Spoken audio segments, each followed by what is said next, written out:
La siguiente exposición tratará sobre la represión durante la posguerra.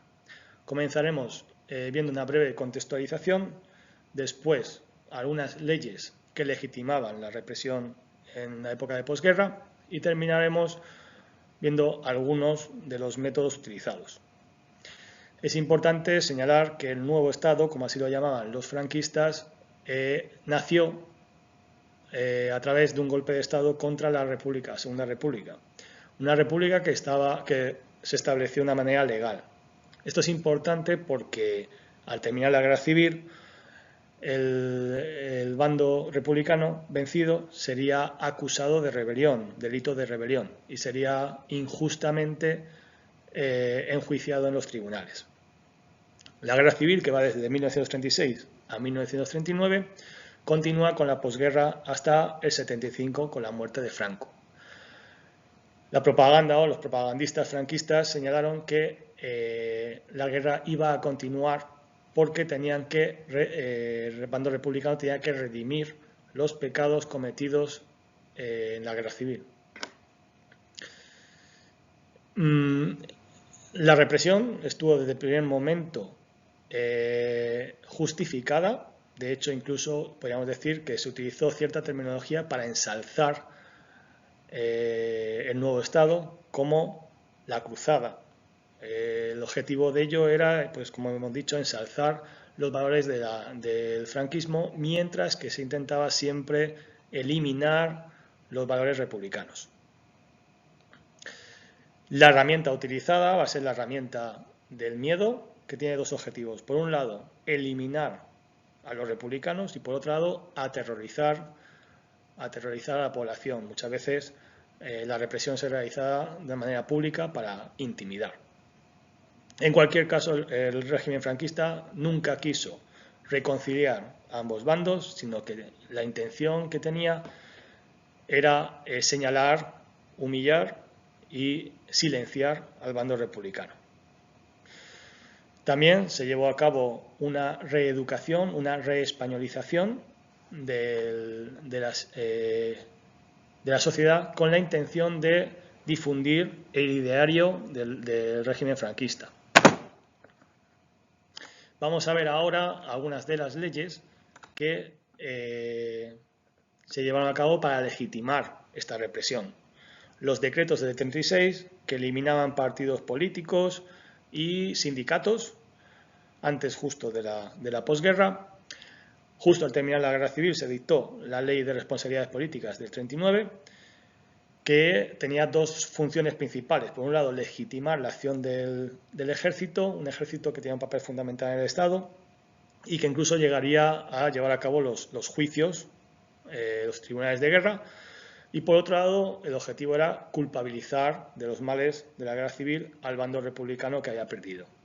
Otras leyes, la Ley para la Supresión de la Masonería y Comunismo de 1940, vamos a ver que todas estas leyes pretenden eliminar el bando republicano.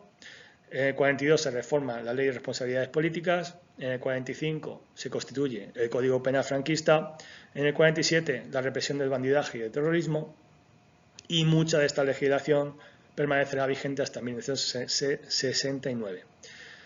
El objetivo de todo ello, ya lo hemos señalado, eliminar a los vencidos y la legitimación. Vamos a ver ahora algunos de los métodos de represión más utilizados. Por un lado, el más duro, probablemente la represión física, que tenía como objetivo reeducar a la sociedad a través del miedo y la eliminación del bando republicano. Los fusilamientos eran una forma. Al principio se realizaron, en principio de la posguerra, muchísimos fusilamientos, cientos de miles, de personas que acabaron en una fosa común. Por otro lado, tenemos las cárceles que, debido al número de presos que había, cientos de miles de presos, no habían cárceles suficientes, entonces fueron destinados muchos de ellos a iglesias o fábricas que tenían unas condiciones de higiene lamentables y todo ello llevaba a que los presos murieran de hambre o de enfermedad. Los campos de concentración fueron utilizados también como un método de exclusión de las personas del bando republicano y también un método de terror para subordinar a la población republicana. También deberíamos de hablar de la sociedad autovigilada que se impuso en esta época, donde había una obligatoriedad de denunciar los hechos contrarios al régimen, y los vecinos se denunciaban unos a otros por miedo o por motivos personales. En cualquier caso, el que denunciaba solía tener un beneplácito del régimen, y el que era denunciado pues sufría las consecuencias.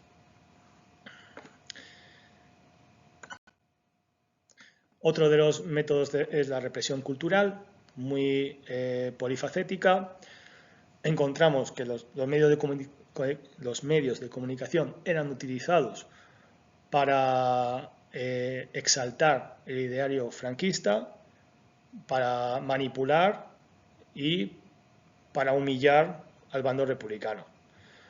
Los lugares de memoria, como el Valle de los Caídos en Madrid, en la Comunidad de Madrid, que fueron construidos muchas veces por presos políticos, era doblemente humillante porque, además de la construcción por parte del bando republicano, eran lugares que trataban de recordar a aquellos muertos del bando nacionalista. Los trataban como héroes, cuando a los muertos republicanos se les echaba en fosas comunes. También señalar la escuela, que fue controlada por la Iglesia y se utilizó un nuevo adoctrinamiento.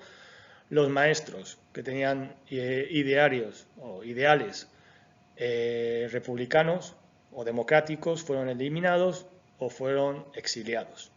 También se realizaron desfiles militares que lo que pretendían era hacer una demostración de la fuerza del ejército franquista. Proliferaron los símbolos falangistas y religiosos, y el calendario fue modificado, las fiestas republicanas fueron eliminadas y aparecieron nuevas fiestas como la del 18 de julio, fecha de la victoria del bando nacional. Sobre el hambre, la represión socioeconómica, el hambre va a ser un instrumento, una herramienta muy fuerte, porque una sociedad hambrienta es una sociedad que no tiene, que solo piensa en sobrevivir y no está pensando en ningún momento en reorganizarse para la sublevación. El extraperlo también fue una herramienta de represión, porque las fuerzas del Estado permitían este extraperlo a aquellos que eran afines al régimen. Sin embargo, todo lo contrario, eran denunciados aquellos republicanos que lo realizaban. Sobre los abusos laborales, fueron muy comunes los despidos, las bajas de sueldo y el aumento de las jornadas laborales. Como ejemplo, en Cataluña, solo un 5% de los funcionarios públicos mantuvieron su lugar de trabajo. Respecto a la represión legal y política, un método de represión fueron los consejos de guerra, de los que ya hemos hablado, el uso del ejército para realizar estos juicios, y las víctimas. Siguiendo a Arnabat, la represión republicana, según datos de los franquistas, la represión republicana mató a 70.000 personas, mientras que la represión franquista a 50.000. Sin embargo, actualmente los datos históricos, los archivos históricos, datan en 150.000 las personas republicanas que fueron ejecutadas, solamente desde el 39 hasta el 45. No podemos dejar de hablar de las mujeres que sufrieron la pérdida de los derechos que consiguieron en la Segunda República, como por ejemplo el sufragio universal.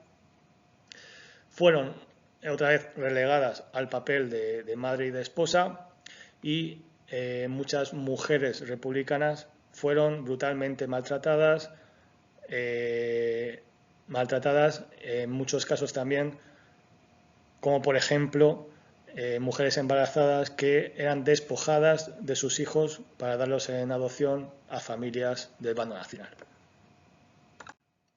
Para terminar esta exposición, y en resumen, podemos cerrar con una frase que es la siguiente: la muerte y la represión no fue un efecto colateral de la guerra, sino fue una parte esencial del proyecto franquista. Muchas gracias.